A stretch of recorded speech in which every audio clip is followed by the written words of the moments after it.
بسم الله الرحمن الرحيم إن الحمد لله نحمده ونستعينه ونستغفره ونعوذ بالله من شرور أنفسنا وسيئات أعمالنا من يهده الله فلا مضل له ومن يضلل فلا هادي له وأشهد أن لا إله إلا الله وحده لا شريك له وأشهد أن محمدا عبده ورسوله صلى الله عليه وعلى آله وصحبه وسلم تسليما كثيرا. On va commencer par Kitab al-Tawhid qu'on va finir la fois prochaine, Inch'Allah. Il ne reste que 2 cours pour Kitab al-Tawhid. Donc nous sommes arrivés au chapitre qui s'intitule Babu ma ja'a fi munkiril qadar, le chapitre de ce qui a été rapporté à propos de ceux qui renient al-qadar, c'est-à-dire le destin. Si vous pouvez vous mettre devant moi, parce que là, je ne sais pas comment je vais faire pour vous regarder quand je vous parle. Donc ce chapitre, il parle de ceux qui renient al-qadar. Et donc, le chapitre, déjà, il a un lien avec, si quelqu'un y a du mal, il prend une chaise, il se met devant, par exemple. Le chapitre, il a déjà un lien avec le chapitre précédent. Parce que le chapitre précédent, c'était le fait de penser du mal d'Allah subhanahu wa ta'ala.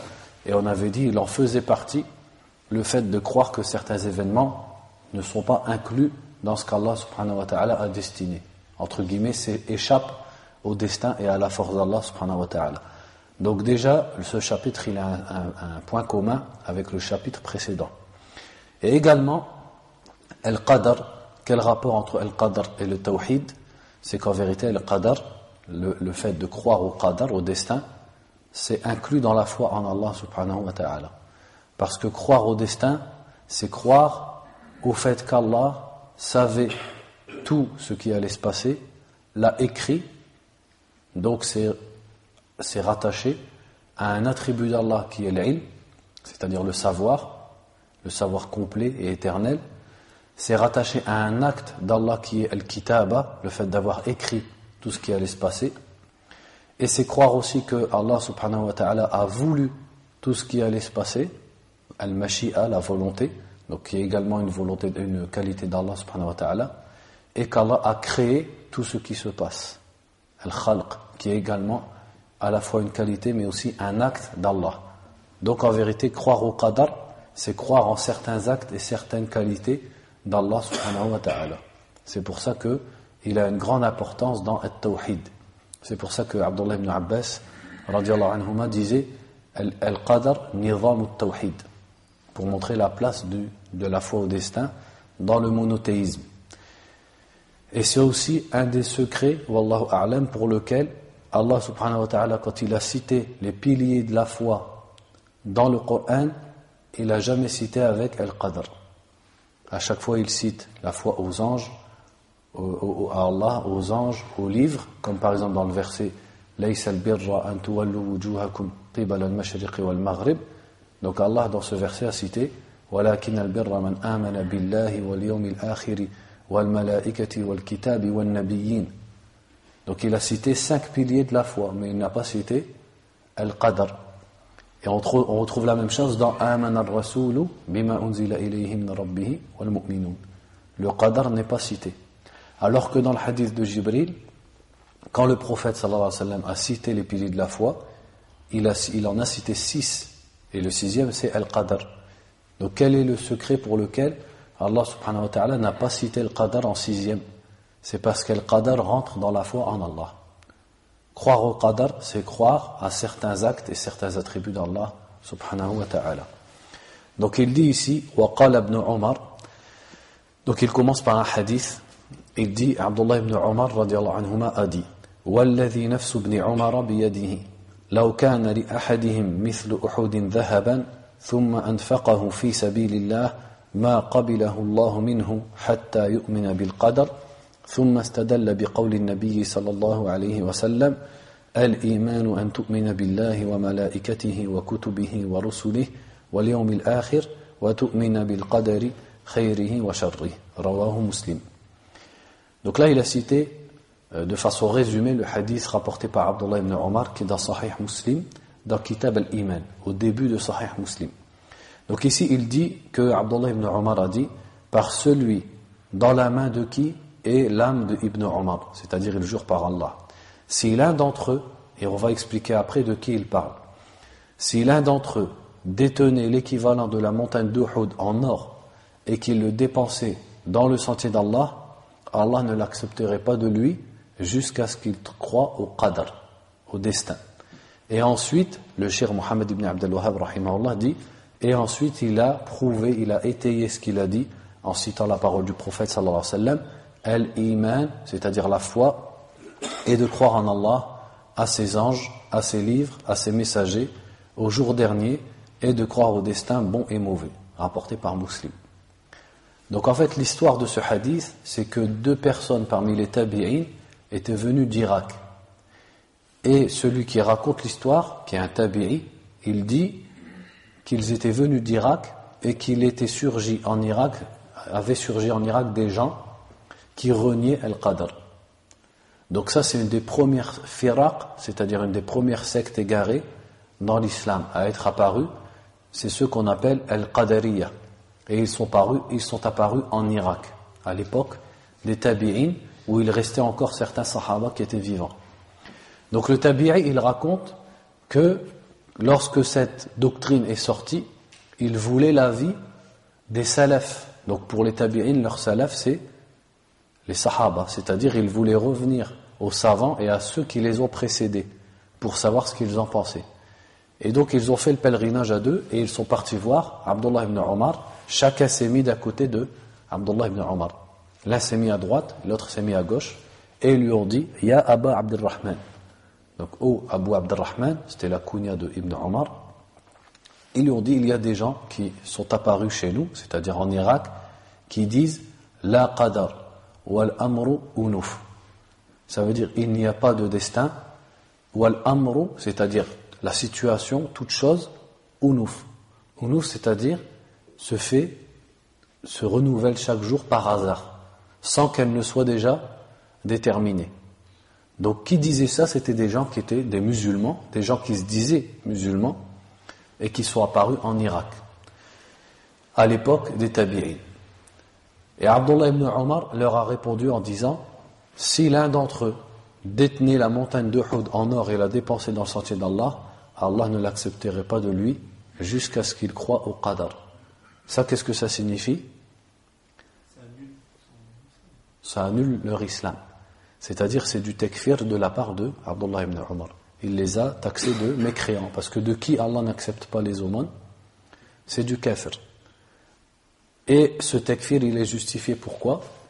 Parce que ces Qadariyya, lorsqu'ils sont apparus, en fait, ils reniaient le fait qu'Allah sache les choses avant qu'elles ne se produisent et qu'elles n'apparaissent.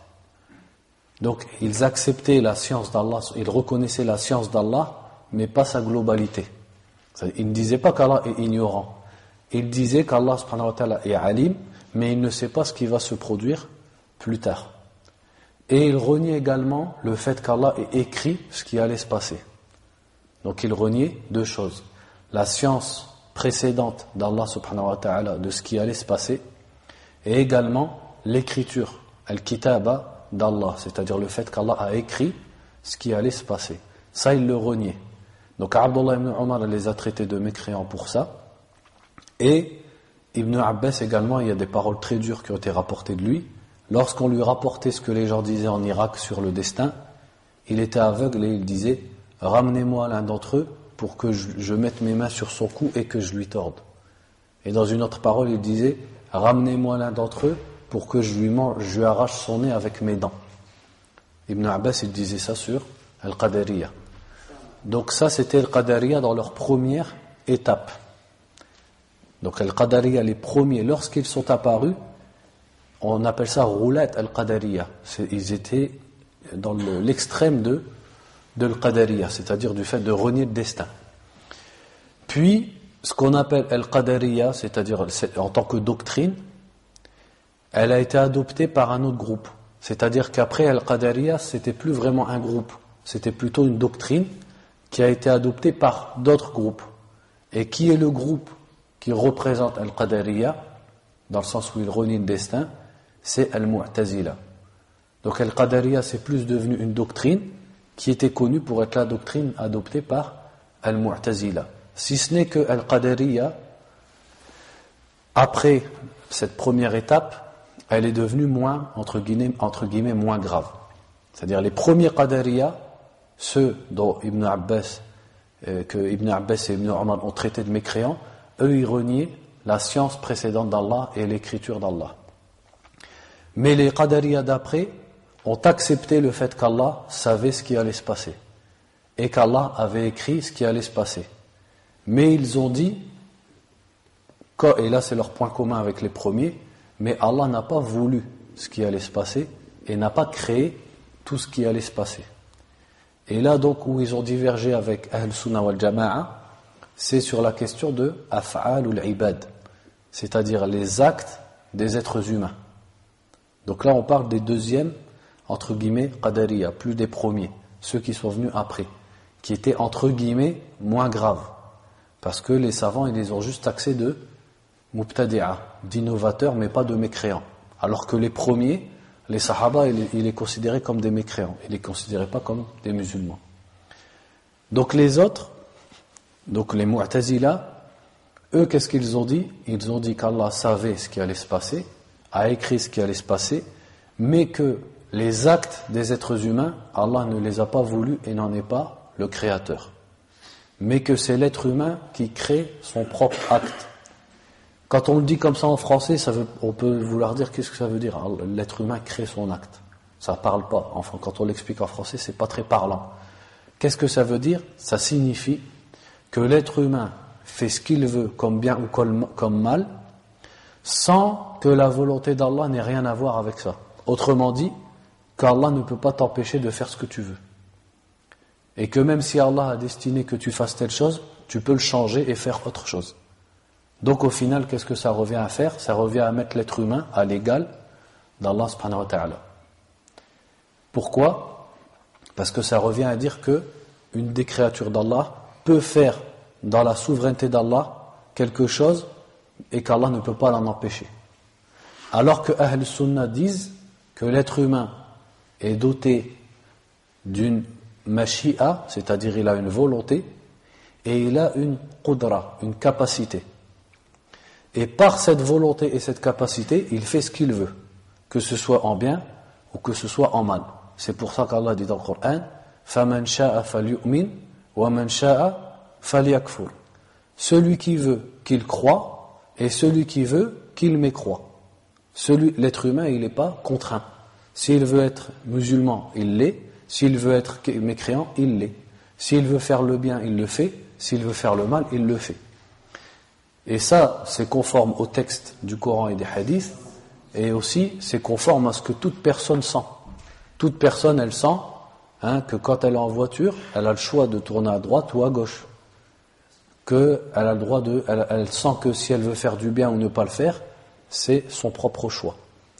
Donc ça, Ahl Sunnah, ils le reconnaissent. Mais ce choix de l'être humain, il est inclus dans ce qu'Allah subhanahu wa ta'ala a destiné. Et dans ce qu'Allah a voulu. C'est pour ça qu'Allah subhanahu wa ta'ala dit liman sha'a minkum an yastaqim wa ma tasha'una illa an yasha Allahu rabbul alamin. Pour celui d'entre vous qui veut être droit, donc l'être humain il a une volonté, mais vous ne voulez que si Allah le veut. C'est-à-dire qu'Allah savait auparavant ce que tu allais faire et il a accepté et il a voulu que tu le fasses. Et au moment où l'être humain fait son acte, c'est Allah qui le crée. Donc ça c'est important de le comprendre parce que, comment vous expliquer? On étudie l'aqida. Et ça c'est un des points importants dans l'aqida, qui différencie entre Al-Sunnah et Al-Qadariya. Donc c'est un petit peu compliqué, mais il faut l'expliquer, il faut le savoir. Et les savants ont écrit sur ça. Le plus connu à avoir écrit sur ça c'est l'imam al-Bukhari, rahimahullah, qui a écrit un livre qui s'appelle Khalqu Af'al al-Ibad, c'est-à-dire le fait que les actes des êtres humains sont créés. Donc l'être humain, lorsqu'il fait son acte, Ahl Sunnah disent qu'Allah crée l'acte de l'être humain. Et le Qadariya disent que l'être humain est le créateur de son acte. Donc, si on ne comprend pas ces expressions, on va dire à quoi ça revient. Eh bien, ça revient que pour le Qadariya, l'être humain, il fait ce qu'il veut, sans qu'Allah, subhanahu wa ta'ala, sa volonté n'ait quoi que ce soit à avoir là-dedans. Donc ils ne croient pas au verset qui dit liman sha'a minkum an yastaqim wa ma tasha'una illa an yasha Allahu rabbul alamin. Si on en suit leur doctrine, eh bien ce verset il ne veut plus rien dire. La fin du verset qui dit wa ma tasha'una illa an yasha Allah, ça n'a plus de sens si on suit leur aqida.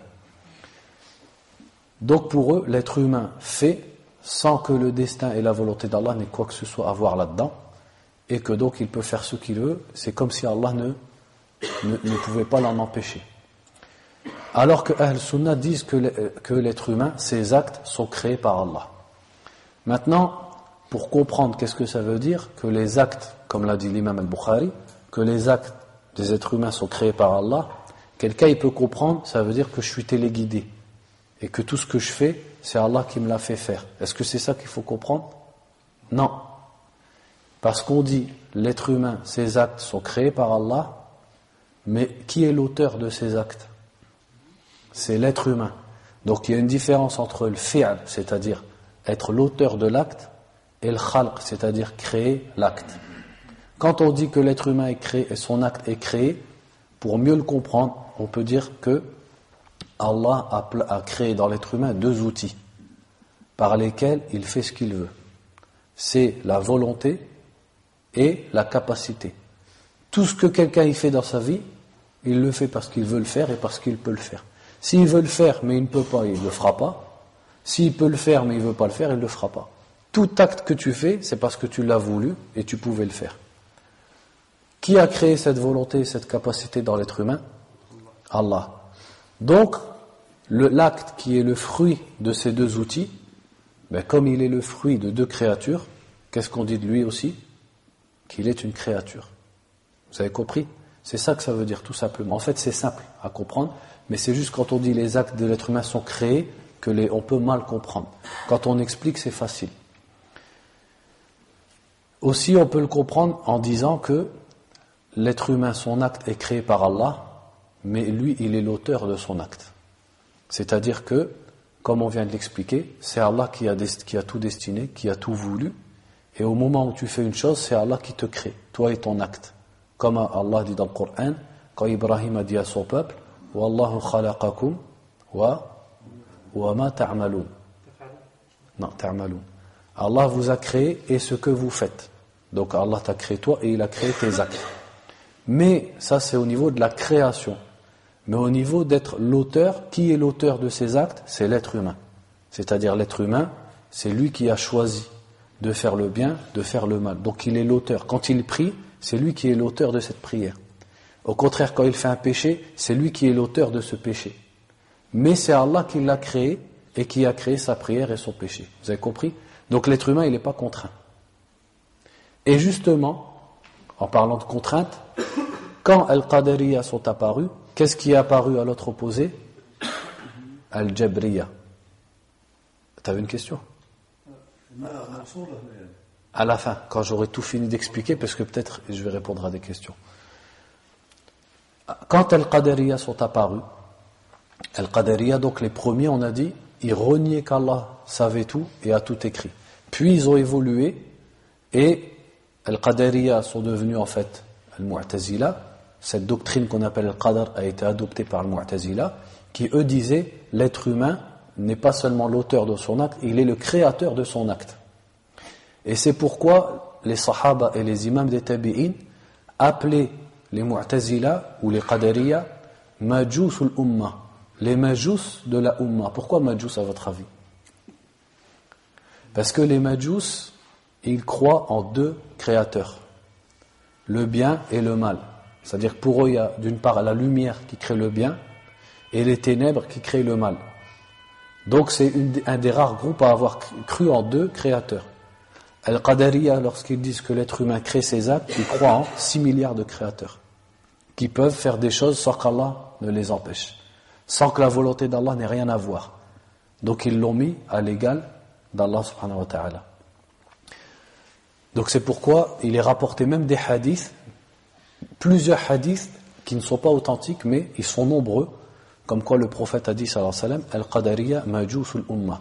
Les Qadariya sont les majous de ma communauté. Lorsqu'ils sont apparus, qu'est-ce qui est apparu à l'autre opposé? al-Jabriya. Et ça, c'est souvent, quand vous regardez l'histoire de la Aqidah, quand un mouvement apparaît, il y a un autre mouvement qui va apparaître à l'inverse. Pour répondre à ce mouvement, mais toujours dans l'innovation. Par exemple, quand les chiites sont apparus, et ils ont adoré Ali, et ils ont dit que Ali, c'est lui qui méritait d'être le calife, qu'est-ce qui est apparu de l'autre côté? An-Nawasib, plutôt pour être plus précis, An-Nawasib, qui insultait Ali et Ahlul Bayt. Alors que Ahl Sunnah respecte tous les Sahaba et respecte Ali, mais il n'adore personne à part Allah subhanahu wa ta'ala. Abed al-Qadr, c'est la même chose. Al-Jabriya sont apparus. Et qui est celui qui a ramené le Jabr? Al-Jahm ibn Safwan. Je vous dis tous ces noms-là parce que depuis tous les cours d'Aqidah qu'on fait, vous les avez entendus des dizaines de fois, ces noms-là. Al-Jahm ibn Safwan, à qui on rattache le mouvement des Jahmiya, il n'a pas seulement dit qu'Allah était partout, qu'Allah n'entend pas, ne voit pas, etc. Il a également ramené une innovation dans ce qui concerne le destin.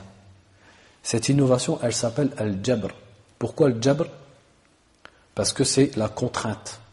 Yani Ajburuka, je te force à faire quelque chose. En fait, cette doctrine, c'est le contraire de Qadariya. Eux, ils disent que ils croient au destin, mais ils exagèrent dans la façon dont ils croient au destin. Ils croient au destin et ils disent que l'être humain n'a pas de volonté. Et tout ce qu'il fait, c'est Allah, c'est comme s'il était téléguidé. C'est Allah qui le force à le faire. Et pour répondre à cette doctrine, il ne faut pas aller très loin. Si c'était vrai, alors pourquoi Allah a envoyé des messagers? Si l'être humain il est contraint à faire ce qu'il fait, ça ne sert à rien de lui envoyer un prophète, puisque de toute façon il fera ce qu'il va faire. Il ne peut pas choisir. À quoi ça sert de créer le paradis et l'enfer si l'être humain de toute façon il ne peut pas choisir? À quoi ça sert de faire le jour du jugement si de toute façon l'être humain il n'avait pas le choix? Donc c'est très simple, leur doctrine elle contredit simplement la raison et également le fait qu'Allah va faire le jour du jugement, a créé le paradis et l'enfer, a envoyé des messagers. Donc Al-Jahmiya, eux, Al-Jabriya, en fait c'était Al-Jahmiya. Donc des fois vous voyez ces doctrines et ces groupes ça se mélange en fait, c'est pas deux groupes différents, c'est un même groupe. Et le Mu'tazila c'était Al-Qadariya, donc c'était les deux extrêmes. Et au milieu, Ahl Sunnah wal Jama'a. Et les savants d'Ahl Sunnah, à l'époque des Tabi'in et d'après, ont écrit des livres pour répondre aux deux groupes. Et parmi les groupes, les livres, le livre le plus connu, ou un des plus connus, justement, c'est le livre de l'imam al-Bukhari. Khalqu Af'al al-Ibad. Le fait que les actes des êtres humains sont créés. Donc ce livre, il est présent, il existe jusqu'à nos jours. Et Al-Jabriya, on peut aussi les appeler Qadariya. C'est-à-dire que parfois, quand on explique, on dit le Qadariya sont de deux sortes. D'une part le Qadariya et de l'autre part Al-Jabriya.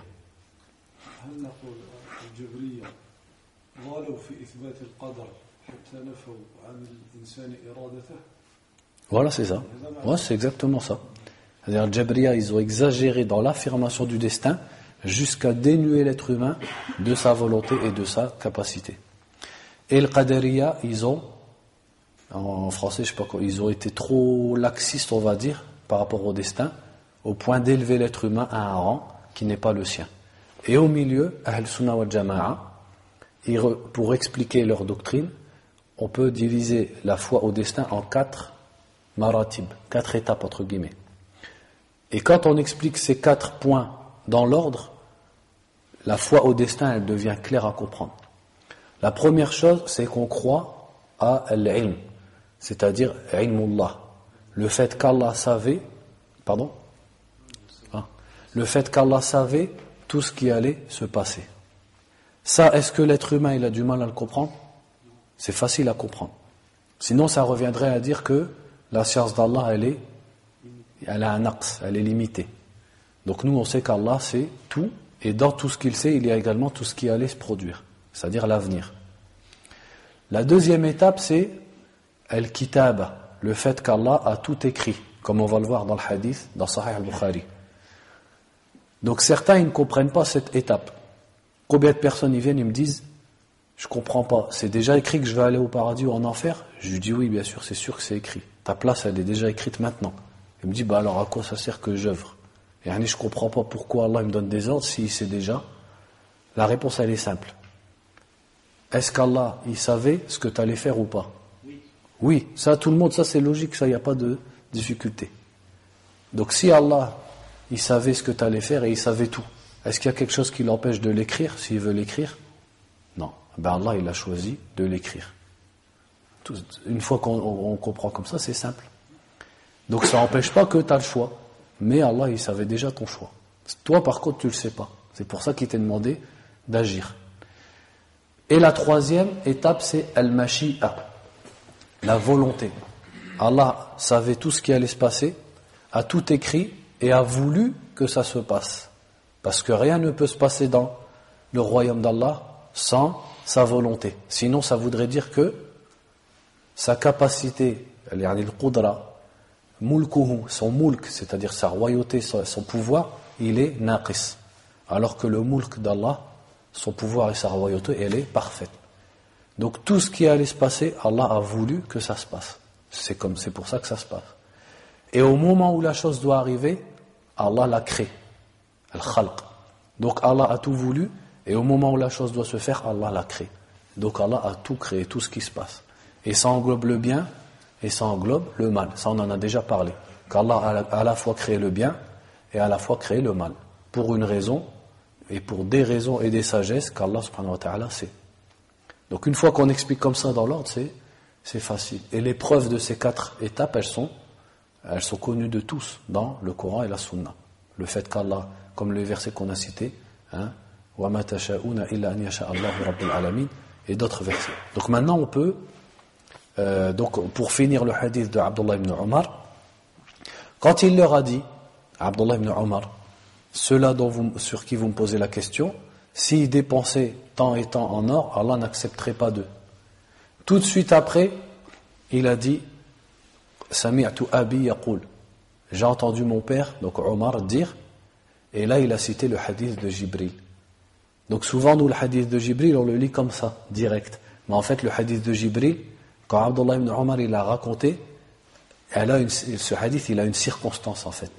Il a une histoire. Pourquoi il l'a raconté à ce moment-là?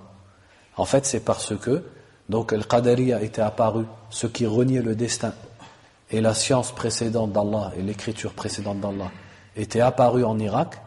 2 personnes de Ahl Sunnah sont partis voir Abdullah ibn Omar, et ça dedans il y a une leçon. C'est que lorsque des choses nouvelles apparaissent dans la Ummah, il faut revenir à ce qui précède. Il faut revenir à ce qu'il y a de plus savant à notre époque et à ceux qui nous ont devancés. C'est pour ça que Abdullah ibn Mas'ud disait Al-baraka fi akabirikum. La baraka, elle est dans vos grands. Donc là, ils sont revenus il y avait des imams des tabi'in à leur époque, mais ils ont pris le plus grand. C'est le sahabi, Abdullah ibn Omar, qui était parmi les ulama des sahaba. Ça déjà, c'est un enseignement pour nous. Et Abdullah ibn Omar, donc après avoir dit que ce n'étaient pas des musulmans, il a expliqué pourquoi. Il a fait l'istidlal. C'est-à-dire, il n'a pas juste répondu comme ça, il a ramené une preuve à ce qu'il a dit, et il a cité le hadith de Jibril. Donc quand Jibril est venu sous la forme d'un homme, ainsi de suite, et dans un des passages du hadith, Jibril a dit au prophète sallallahu alayhi wa sallam, akhbirni anil iman, informe-moi sur l'iman, sur la foi, donc qui veut dire ici la croyance. Et là le prophète sallallahu alayhi wa sallam lui a cité les piliers de la foi, et le dernier c'était wa an tu'mina bil qadari khayrihi wa sharrihi, et que tu crois au destin. Donc celui qui ne croit pas au destin, eh bien il n'a pas l'iman. On passe au hadith suivant, il dit وعن عبادة بن الصامت رضي الله عنه أنه قال لابنه يا بني إنك لن تجد طعم الإيمان حتى تعلم أن ما أصابك لم يكن ليخطئك وما أخطأك لم يكن ليصيبك سمعت رسول الله صلى الله عليه وسلم يقول إن أول ما خلق الله القلم فقال له اكتب فقال رب وماذا أكتب قال اكتب مقادير كل شيء حتى تقوم الساعة. Donc on va prendre phrase par phrase parce qu'il y a une suite encore. Donc là il rapporte le hadith de Ubada ibn Samit radiyallahu anhu, qui a dit à son fils, et en fait il lui a dit avant, quand son fils lui a posé des questions sur le qadar. Il dit il avait comme des suggestions malsaines sur le destin. Donc il est parti voir son père et il lui a dit dis-moi quelque chose sur le destin qui va faire partir de moi ces idées. Et il lui a dit Ya Bunay, c'est comme si on dit en français ô fiston, ô mon fils, tu ne trouveras pas le goût de la foi jusqu'à ce que tu saches que ce qui t'a touché ne pouvait pas te rater et ce qui t'a raté ne pouvait pas te toucher. Comme l'a dit le prophète sallallahu alayhi wa sallam dans le hadith. Tout ce qui te touche comme mal, tu crois et tu sais que ça t'était destiné. Tu aurais pu faire tout ce que tu aurais pu faire, si Allah te l'a destiné, ça devait te toucher. Et tout ce que tu rates, ou ce qui te rate, également, tu aurais pu faire tout ce que tu voulais, ça devait te rater, parce qu'Allah l'avait écrit. Donc pourquoi il lui a dit que tu goûteras le goût de la foi quand tu auras ça? Parce que celui qui conçoit ça et qui en est sûr, eh bien il n'est plus désolé pour ce qui se passe dans sa vie. Il rate quelque chose, il se dit, Allah l'avait écrit. Peut-être qu'il n'y avait pas de bien pour moi dedans. Un mal le touche, il dit, je pouvais faire ce que je... C'est-à-dire qu'il ne va jamais avoir de regrets, comme on avait vu dans le hadith. Il ne va pas connaître de regrets, de remords. Si seulement j'avais fait ça, et pourquoi au lieu de partir, je ne suis pas resté, et pourquoi au lieu de rester, je ne suis pas parti, et ainsi de suite. Pourquoi? Parce que dans tous les cas, il se dit, si un mal il m'a touché, il m'était destiné, si cette chose que je voulais, je l'ai ratée, c'est qu'elle ne m'était pas destinée.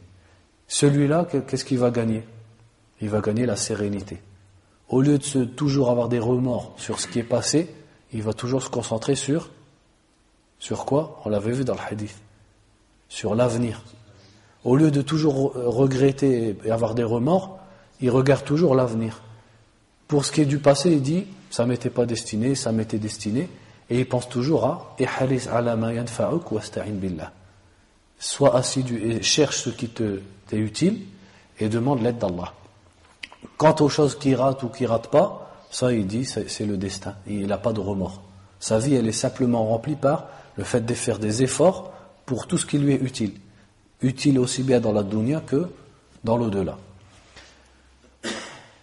Donc il lui dit ensuite, j'ai entendu le messager d'Allah sallallahu alayhi wa sallam dire inna awwala ma khalaqa Allahu al-qalama. Donc ici le hadith on peut le lire de deux façons. On peut dire inna awwala ma khalaqa Allahu al-qalama dans le sens lamma khalaqa Allahu al-qalama. C'est-à-dire au tout début qu'Allah a créé al-qalam. Donc al-qalam c'est un objet pour écrire. Donc on ne va pas le traduire en français parce qu'on ne peut pas dire crayon ou stylo, on va dire al-qalam tout simplement. Ou alors on peut dire inna awwala ma khalaqa Allahu al-qalamu. La première chose qu'Allah a créée, c'est le qalam. On peut le comprendre de deux façons, selon si on dit al-qalama ou al-qalamu. Si on dit al-qalama, le hadith il veut dire au tout début qu'Allah a créé le qalam, il lui a dit. Et si on dit al-qalamu, ça veut dire la première chose qu'Allah a créée, c'est le qalam. Mais d'autres textes, ils montrent qu'il y a des choses qui existaient avant le qalam. Donc on peut le comprendre par une des premières choses qu'Allah a créées. Parce qu'on sait que, comme le prophète l'a dit, sallallahu alayhi wa sallam, Allah était et rien n'était avec lui. Allah était et son trône était sur l'eau. Donc ça veut dire qu'il y avait déjà le trône et l'eau qui étaient créés au tout départ et dans l'éternité. Donc, Al-Qalam, il a été créé ensuite, quand Allah lui a dit d'écrire tout ce qui allait se passer. Wallahu a'lam, de toute façon, ce n'est pas une question qui a une conséquence pour nous, dans nos agissements. Il lui a dit, فَقَالَ لَهُ أُكْتُبْ. Donc Allah a dit au Qalam, أُكْتُبْ, c'est-à-dire écrit. فَقَالَ رَبْ, donc on peut dire Rabbu ou Rabbi. وَمَاذَا أَكْتُبْ. Donc il a dit, oh mon Dieu, et qu'est-ce que j'écris?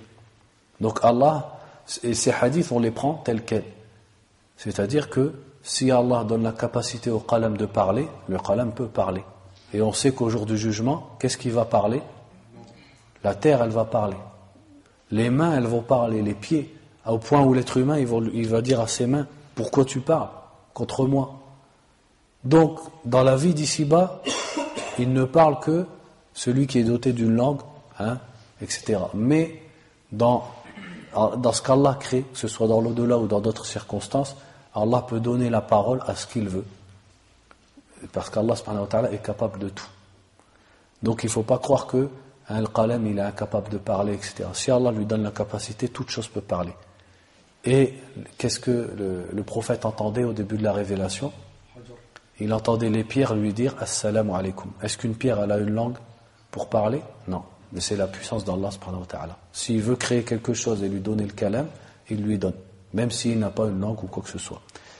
Donc il a dit, qu'est-ce que j'écris? Allah lui a dit, écris. Maqadir, donc c'est le pluriel de miqdar, c'est-à-dire le destin, entre guillemets, ou les destins. Ici c'est dans le sens les décrets.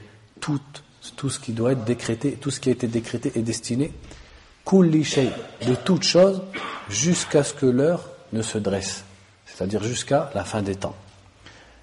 Ya bunay, donc Ubada reprend la parole, il dit Ya bunay, sami'tu Rasulallah sallallahu alayhi wa sallam yaqul, man mata ala ghayri hadha falaysa minni. Il lui dit, ô mon fils, j'ai entendu le prophète sallallahu alayhi wa sallam dire, celui qui meurt sur autre chose que ça, c'est-à-dire sur une autre voie que celle-ci, falaysa minni, il n'a rien à voir avec moi. Ce genre d'expression du prophète sallallahu alayhi wa sallam, falaysa minni ou falaysa minna, parfois ça peut vouloir désigner une kabira, un grand péché, et parfois ça peut vouloir désigner al-kufr, ça dépend du contexte. Ici c'est le kufr, parce que celui qui ne croit pas au destin, on sait qu'il est kafir. Mais dans d'autres textes, le prophète sallallahu alayhi wa sallam a dit ça sur des simples péchés. Quand on dit simple péché, c'est dans le sens où ça n'atteint pas la mécréance. Donc parfois pour mettre en garde et exagérer, le prophète sallallahu alayhi wa sallam dit celui qui ne fait pas telle chose ou qui fait telle chose, laysa minni. Mais pas dans le sens où il est devenu mécréant, simplement dans le sens où le prophète se désavoue de son acte. Il dit ici ensuite وفي رواية لأحمد إن أول ما خلق الله القلم فقال له اكتب فجرى في تلك الساعة بما هو كائن إلى يوم القيامة. Donc dans la version d'Ahmed, il a rajouté fajara, c'est-à-dire le qalam a vogué entre guillemets en écrivant fi tilka sa'a, c'est-à-dire à ce moment où Allah lui a ordonné, le qalam a écrit tout ce qui allait se passer jusqu'au jour du jugement. Quelqu'un il pourrait poser la question d'où il sort ça le qalam entre guillemets, d'où il sait ça? C'est Allah qui lui révèle tout simplement. C'est le wahi d'Allah subhanahu wa ta'ala. Donc bien sûr que nul d'autre qu'Allah ne connaît l'avenir. Donc si le qalam a pu écrire tout ce qui allait se passer, c'est qu'Allah lui a révélé. Comme dans la sourate Idha Zulzilat. Hein, Bima, c'est quoi déjà le verset?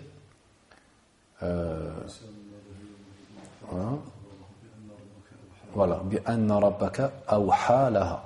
La terre, elle va raconter ce qu'elle doit raconter. Bi anna rabbaka awha laha. Parce que ton Seigneur va lui inspirer, lui révéler. وفي رواية لابن وهب قال رسول الله صلى الله عليه وسلم فمن لم يؤمن بالقدر خيره وشره أحرقه الله بالنار. Dans une autre version du hadith, le prophète a dit sallallahu alayhi wa sallam, donc celui qui ne croit pas au destin bon et mauvais, Allah le brûlera par le feu. وفي المسند والسنن عن ابن الديلمي قال أتيت أبي بن كعب فقلت في نفسي شيء من القدر فحدثني بشيء لعل الله يذهبه من قلبي فقال لو أنفقت مثل أحد ذهبا ما قبله الله منك حتى تؤمن بالقدر وتعلم أن ما أصابك لم يكن ليخطئك وما أخطأك لم يكن ليصيبك ولو مت على غير هذا لكنت من أهل النار. Donc ici, dans le Musnad de l'imam Ahmed et les Sunan, un tabi'i qui s'appelait Ibn al-Daylami dit, je suis parti voir Ubay ibn Ka'b et je lui ai dit, donc radiyallahu anhu, je lui ai dit, fi nafsi shay'un min al-qadr. C'est comme s'il dit, j'ai des doutes ou j'ai des hésitations ou des mauvaises suggestions sur le destin. Alors, dis-moi une parole afin qu'Allah fasse partir ça de mon cœur. Là encore, qu'est-ce qu'on retire comme leçon? Le tabi'i, quand il a eu un ishkal, c'est-à-dire quelque chose qu'il n'a pas compris, à qui il est revenu? Man salaf. Il est revenu à celui qui le précède. Alors que les tabi'in aussi avaient des ulama, des a'imma. Mais tant que possible, il revient avant, à la génération d'avant. Donc il revenait aux sahaba. Donc il lui a dit, dis-moi quelque chose qui va faire partir ça de mon cœur. Et il lui a dit, si tu dépensais l'équivalent de la montagne d'Uhud en or, Allah ne l'accepterait pas de toi jusqu'à ce que tu crois au destin et que tu saches que ce qui t'a touché ne pouvait pas te rater et que ce qui t'a raté ne devait pas te toucher. Et si tu meurs sur autre chose que cela, tu seras parmi les gens du feu. Donc Ubay, il a dit les mêmes phrases que dans le hadith d'Ibn Omar, dans le hadith précédent qu'on vient de voir avec Ubadah ibn Samit. Donc on voit comment ça c'était quelque chose qui était connu et répandu chez les Sahaba radiallahu anhum. On voit également que Ubay, il ne s'est pas lancé dans des explications compliquées. Il lui a juste dit, si tu ne crois pas en ça, tu seras parmi les gens du feu. Tu dois croire que tout ce qui t'a touché ne devait pas te rater. Et le tabi'i, ça lui a suffi. C'est-à-dire ce que lui a rapporté l'élève du prophète sallallahu alayhi wa sallam, ça l'a guéri et ça lui a suffi. قال فأتيت عبد الله بن مسعود وحذيفة بن اليمان وزيد بن ثابت فكلهم حدثني بمثل ذلك عن النبي صلى الله عليه وسلم. Ensuite il dit, je suis ensuite parti voir Abdullah ibn Mas'ud, Hudhayfa ibn al-Yaman et Zayd ibn Thabit. Ça prouve que quand tu demandes à un savant une explication, il n'y a pas de mal à ce que tu demandes aussi à quelqu'un d'autre pour avoir un surplus de certitude et d'explication et de ilm. Donc lui il est parti voir les ulama des sahaba, Abdullah ibn Mas'ud, Hudhayfa ibn al-Yaman et Zayd ibn Thabit. Et il dit فَكُلُّهُمْ حَدَّثَنِي بِمِثْلِ ذَلِكَ عَنِ النَّبِي صلى الله عليه وسلم. Il dit chacun d'entre eux m'a rapporté cela du prophète sallallahu alayhi wa sallam. C'est-à-dire la même chose que m'a dit Ubay. Chacun d'entre eux me l'a dit. Donc ça prouve en même temps al-ijma', c'est-à-dire que cette question, il n'y avait pas de divergence. Et de toute façon, il n'y avait pas de divergence entre les sahaba dans les questions de aqidah, tout simplement. Donc il n'y avait pas de divergence entre eux, et c'était quelque chose qui est répandu. Et celui qui venait à diverger dans cette question, premièrement, ce n'était pas un sahabi, parce qu'aucun sahabi n'a rapporté un avis divergent des autres dans la aqidah, mais on voit qu'ils sont tous unis sur le même dogme. Et deuxièmement, est-ce qu'ils avaient du tasammuh, c'est-à-dire de la tolérance pour lui, celui qui ramenait une nouvelle croyance? Non, on voit Ibn Abbas, qu'est-ce qu'il a dit sur le Qadariyya? Ramenez-le-moi pour que je lui torde son cou. Ibn Omar qui disait que c'était des mécréants. Quand les chiites sont apparus, qu'est-ce que Ali a fait, radiyallahu anhu? Il a été jusqu'à en brûler certains dans un fossé. Quand les Khawarij sont arrivés, Ali ibn Abi Talib les a tués autant qu'il pouvait, et ainsi de suite. Donc ils n'ont pas fait preuve de tolérance envers ceux qui divergeaient dans l'aqidah et qui ramenaient des nouvelles opinions dans l'aqidah, dans la croyance. Le chapitre suivant, ou alors on va finir Sifatus Salah, parce que si on finit Sifatus Salah, ça ne sera pas 2 cours de Kitab Tawhid qu'il faudra, c'est pas un cours mais 2 cours pour le finir, mais il n'y a pas de mal. L'ilm, shay'an fa shay'an. La science c'est petit à petit.